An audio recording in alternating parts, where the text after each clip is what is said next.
ఓం నమో వెంకటేశాయ.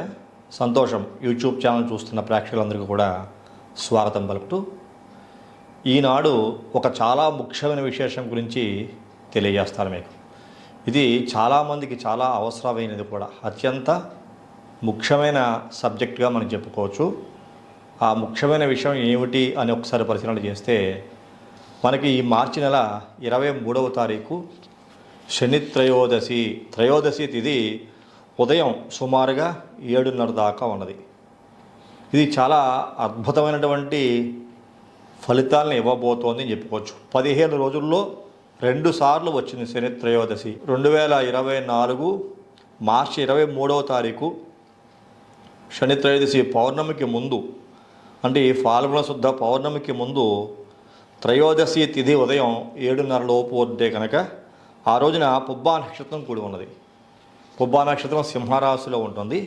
ఈ సింహరాశిలో పుబ్బా నక్షత్రంతో కూడి ఉన్న ఈ యొక్క శని త్రయోదశి నుంచి మరలా ఫాల్గుణ మాస బహుళ అమావాస్య, అంటే ఏప్రిల్ 8వ తారీఖు అమావాస్య అయింది. దానికి 2 రోజుల ముందు 6వ తారీఖు శనివారము ద్వాదశి తిథి మరల శనివారం నాడు ఉదయం 7:37 దాకా ఉంది.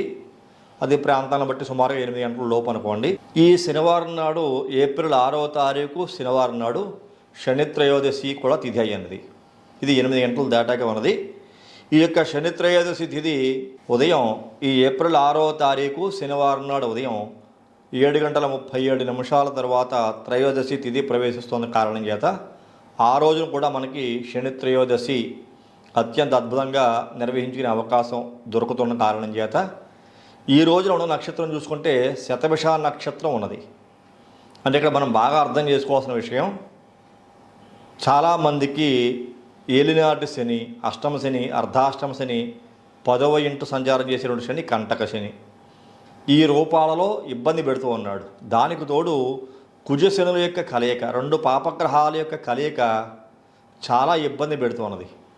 ఇక్కడ అర్థం చేసుకోవాల్సిన విషయం ఇంకొకటి, శతభిష నక్షత్రంలో ఏప్రిల్ 6వ తారీఖున శని ప్రవేశిస్తున్నాడు ఉదయం 7:30 తర్వాత. అంటే ఆ రోజున శతభిష నక్షత్రం ఉన్నది. శతభిష నక్షత్రానికి అధిపతి రాహువు. ఇక్కడ వారానికి శనివారానికి అధిపతి శని. త్రయోదశి తిథి శని త్రయోదశి. ఇంకా మనకి ఈ శతభిష నక్షత్రం 4వ పాదంలో శని కుజుల యొక్క సంచారం కూడా ఉన్నది. ఈ శని కుజుల యొక్క సంచారం కూడా చాలా చాలా అద్భుతమైనటువంటి ఫలితాలని, అంటే దోషాలని రహితం చేసుకోవడానికి, దోషాలను తొలగించుకోవడానికి ఉపయోగపడుతుందని చెప్పుకోవచ్చు. 23వ తారీఖు శనివారము పుబ్బా నక్షత్రం సింహరాశిలో చంద్రుడు సంచారం చేస్తూ ఉండగా శని త్రయోదశి ఉదయం 7:30 వరకు ఉన్నది. ఇలాగే ఏప్రిల్ 6వ తారీఖు శతభిష నక్షత్రం కుంభరాశిలో చంద్రుడు సంచారం చేస్తూ ఉండగా ఉదయం 7:30 దాటిన తర్వాత శని త్రయోదశి ప్రారంభమైంది. ఈ రోజు వరకు 15 రోజుల కాలం పాటు చాలామందికి అద్భుతాలు జరగబోతున్నాయి అని చెప్పుకోవచ్చు. దోష పరిహారం చేసుకునేలాగా అద్భుతాలు కలగబోతున్నాయి. అటువంటి అవకాశాలు రాబోతున్నాయి. ఎందువల్ల అంటే ఇక్కడ కుజశనుల కలయిక, ఈ యొక్క కుజశనుల యొక్క కలయిక, అలాగే మీకు మీనరాశి యందు రవి యొక్క సంచారము, రాహు యొక్క సంచారము, బుధుని యొక్క సంచారము, శుక్రుని యొక్క సంచారం. రవి శుక్రుడు యొక్క సంచారం, శుక్రుడు ఉచ్చక్షేత్రం అయితే బుధుడు నీచరాశి. అలాగే శతభిష నక్షత్రంలో ఈ యొక్క చంద్రుని యొక్క సంచారం, శతభిష నక్షత్రానికి అధిపతి రాహువు. రవి చూసుకుంటే మిత్రక్షేత్రము మీనరాశి యందు. అంటే ఎలాంటి గ్రహస్థితులు ఉన్న ఈ యొక్క రోజులు చాలా చక్కగా సద్వినియోగం చేసుకోవచ్చు. ఏ రాశికి చెందిన వ్యక్తులైనా సరే. మీ వ్యక్తిగత జాతకాలలో శనికి సంబంధించిన దోషం ఉన్నా లేకపోయినా, శని మహాదశ నడుస్తూ ఉన్నా లేకపోయినా, ఇక్కడ ఈ గ్రహాలకి సంబంధించినటువంటి దశలు ఏమున్నా, రవి మహాదశ, రవి అంతర్దశ, శుక్రుని యొక్క మహాదశ, శుక్రుని యొక్క అంతర్దశ, బుధుని యొక్క మహాదశ, బుధుని యొక్క అంతర్దశ, రాహు యొక్క మహాదశ, రాహు యొక్క అంతర్దశ, శని యొక్క మహాదశ, శని యొక్క అంతర్దశ, కుజుని యొక్క మహాదశ, కుజుని యొక్క అంతర్దశ, ఈ 15 రోజుల కాలం పాటు చాలా అద్భుతంగా ఉపయోగపడుతుందని చెప్పుకోవచ్చు. మరి చేయవలసిన పరిహారం ఏదన్నా ఉంది అంటే, శని త్రయోదశి నాడు ఎవరైనా సహజంగా శనేశ్వరునికి చాలా ప్రీతికరంగా తైలాభిషేకం చేయించుకుని నల్లని నువ్వులు, నల్లని వస్త్రాలు, మేకు ఇలాంటివి దానం ఇస్తూ ఉంటారు. కానీ నేను చెప్పబోయే పరిహారము ఈ శని పీడ బాధలతో బాధింపబడేటువంటి వ్యక్తులు, నేను చెప్పిన ఇతర గ్రహాల యొక్క బాధలతో కూడా బాధింపబడేటువంటి వ్యక్తులు, పీడింపబడేటువంటి వ్యక్తులందరూ కూడా నవధాన్యాలను తీసి తెచ్చుకోండి. ఉదయం 7:30 లోపల నవధాన్యాల యొక్క మూటని మీ ఇంటి గుమ్మం బయట, సింహద్వారం బయట, నేను కృష్ణ ఆస్ట్రో టీవీ అనేటువంటి కొత్త ఛానల్ని కూడా పెట్టాను. దాంట్లో ఆస్ట్రాలజీకి, న్యూమరాలజీకి సంబంధించిన విషయాలన్నీ కూడా దాంట్లో వస్తూ ఉంటాయి. ఆ ఛానల్ యొక్క లింక్ని డిస్క్రిప్షన్లో కింద ఇస్తున్నాను. ఈ పక్కన కూడా కనపడుతుంది మీకు @కృష్ణ ఆస్ట్రో టీవీ అని చెప్పని. ఆ యొక్క ఛానల్లోకి వెళ్ళి న్యూమరాలజీ అంటే ఏమిటి, ఆస్ట్రాలజీ, న్యూమరాలజీ రెండు మానవునికి ఏ విధంగా ఉపయోగపడతాయి అనే విషయాలు సంపూర్ణంగా అనేక రకాల వీడియోల రూపంలో తయారు చేసి ఉంచాను. న్యూమరాలజీ ప్రకారంగా ఒక పెర్ఫెక్ట్ రిజల్ట్ రావాలంటే కనుక ఏ విధమైనగా పేరు మాడిఫై చేసుకుంటే మంచి ఫలితాన్ని పొందే అవకాశం ఉంటుంది అనే విషయం కూడా తెలియజేశాను. ఆ యొక్క వీడియో ఛానల్ని మీరు ఆ యొక్క లింక్ను ఓపెన్ చేసి కృష్ణ ఆస్ట్రో టీవీ ఛానల్ ఉన్నటువంటి కార్యక్రమాలు కూడా చూసి అవి కనుక మీకు ఉపయోగపడతాయి అనుకుంటే కనుక వాటిని ఏ విధంగా ఉపయోగించుకోవాలి అనే విషయాలు నాకు ఫోన్ చేస్తే ఆ విషయాలు మీకు తెలియజేస్తానని చెప్పని మీకు మరి తెలియజేస్తున్నాను. గుమ్మడికాయ కడతారు కొంతమంది, కొబ్బరికాయ పెడతారు కొంతమంది, పట్టిక పెడతారు కొంతమంది. ఆ ప్రదేశంలో ఈ యొక్క నవధాన్యాల మూట నలుపు రంగు వస్త్రంలో మూట కట్టి ఈ మాత్రం నవధాన్యాలు మూట కట్టి పెట్టండి. మీరు ప్రతినిత్యము కూడా ఈ 15 రోజుల కాలం పాటు ఈ నవధాన్యాల మూట గుమ్మాన్ని కట్టి ఉంచారు కదా, మీ కుటుంబంలోని సభ్యులందరూ కూడా యథాప్రకారంగా తిరుగుతూ ఉంటారు. మీ ఇంట్లో ఈ కుంభరాశికి చెందిన వ్యక్తులు, సింహరాశికి చెందిన వ్యక్తులు, కర్కాటక రాశికి చెందిన వ్యక్తులు, ఏలినాటి శని, అర్ధాష్టమ శని, అష్టమ శనితో బాధపడుతున్న వ్యక్తులు, ఇట్లాగా అనేక రకాల వ్యక్తులు కనుక ఉంటే, నక్షత్రాలకి సంబంధించిన వ్యక్తులు, శని మహాదశ కానీ అంతర్దశ కానీ, రాహు మహాదశ కానీ అంతర్దశ కానీ, కుజ మహాదశ కానీ అంతర్దశ కానీ నడుస్తూ అనేక రకాల ఈతి బాధలకి, సంతానం లేనివారు, వివాహం అయ్యి సరైనటువంటి సంసార సుఖాలు లేనివాళ్ళు, భార్యాభర్తల మధ్యన సఖ్యత లేనివాళ్ళు, వ్యాపారం బాగా లేనివాళ్ళు, ఆరోగ్యం బాగా లేనివాళ్ళు, చదువు సరిగ్గా చదువుకోలేనటువంటి విద్యార్థులు, ఇలాగ ఎవరైనా సరే ప్రతి ఒక్కరికి కూడా నేను చెప్పబోయే పరిహారం ప్రక్రియ పనిచేస్తుంది. ఇలాగే ఈ యొక్క నవధాన్యాలు కూడా కేజీంపావు తెచ్చుకోవాలి. మీ ఇంటికి కిలోంపావు నవధాన్యాలు తెచ్చుకుని మీ ఇంట్లో మీ పెద్దవాళ్ళ చేత ఎవరైనా సరే ఈ నవధాన్యాలు ప్రతిరోజు ఇలా ఒక పిడికిడితో నవధాన్యాలు తీసుకోవడం, ప్రతిరోజు శుభ్రంగా స్నానం చేయటం, 23వ తారీఖు లగాయతూ శుభ్రంగా దిగదుడు చేయాలి. తల నుంచి పాదాది ఊర్ధ్వపర్యంతం, శిరఃపర్యంతం. అంటే వాళ్ళని ఎక్కడన్నా ఒక కుర్చీలో కూర్చోబెట్టి నేల మీద పేటేసి కూర్చుంటే ఇంకా మంచిది కూడాను.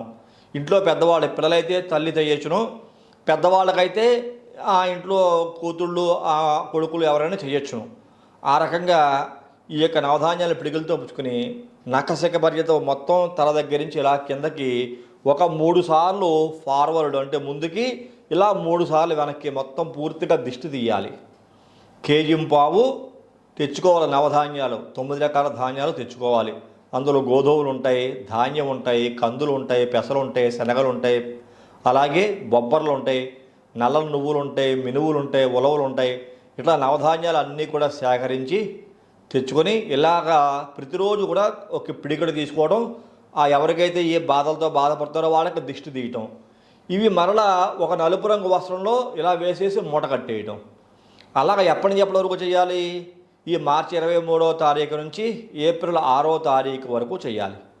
ఏప్రిల్ 6వ తారీఖు ఉదయం 7:30 దాటాక శని త్రయోదశి వస్తున్న కారణం చేత, శతభిష నక్షత్రంలో శని త్రయోదశి ఉన్న కారణం చేత, కుజుడు శని శతభిష నక్షత్రంలో ఉన్న కారణం చేత ఆ రోజున మీరు దగ్గరలో ఉండేటువంటి శనీశ్వరుని ఆలయంలోకి, శివాలయంలోకి, నవగ్రహాల్లో శనీశ్వరుని దగ్గరికి వెళ్ళి ఇలా 15 రోజుల కాలం పాటు మీ దగ్గర ఉన్న కేజీంపావు నవధాన్యాలు దిష్టి తీయించుకుంటారు కదా, దాంట్లో కాసిన పత్తి గింజలు కూడా వేయండి.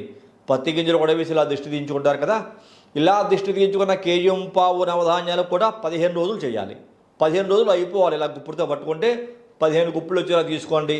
లేకపోతే ఆఖరి రోజున ఎక్కువ మిగిలితే ఆఖరి రోజున ఎక్కువగా మిగిలినవన్నీ కూడా ఒకసారిగా దిష్టి తీసుకోవచ్చు. అలాగా 3 సార్లు వెనక్కి, 3 సార్లు ఎదురుకి దిష్టి తీయించుకుని ఎవరికైతే ఇటువంటి ఇబ్బందులతో ఉంటారో వాళ్ళకి ఆ యొక్క ఏప్రిల్ 6వ తారీఖు నాడు ఈ ఫాల్గుణ బహుళ త్రయోదశి శతభిష నక్షత్రంతో కూడిన త్రయోదశి నాడు ఉదయం 7:30 దాటిన తర్వాత శుభ్రంగా తలార స్నానం చేసి మీకు దగ్గరలో ఉండేటువంటి శనేశ్వర ఆలయంలో కానీ, లేకపోతే రావులపాలెం దగ్గర మందపల్లి కానీ, లేకపోతే శనిసింగ్నాపూర్ కానీ, లేకపోతే తమిళనాడులో ఏదైనా శనీశ్వరుని ఆలయంలో కానీ, లేకపోతే మీకు దగ్గరలో నవగ్రహాల్లో శనీశ్వరుడు ఉంటే ఆ నవగ్రహాల్లో ఉన్న శనీశ్వరుడు దగ్గర కానీ వెళ్ళి ఈ యొక్క మూటని ఈ నలుపు రంగు మూట వస్త్రంలో వేస్తుంటారు. ప్రతిరోజు దిష్టి తీసింది.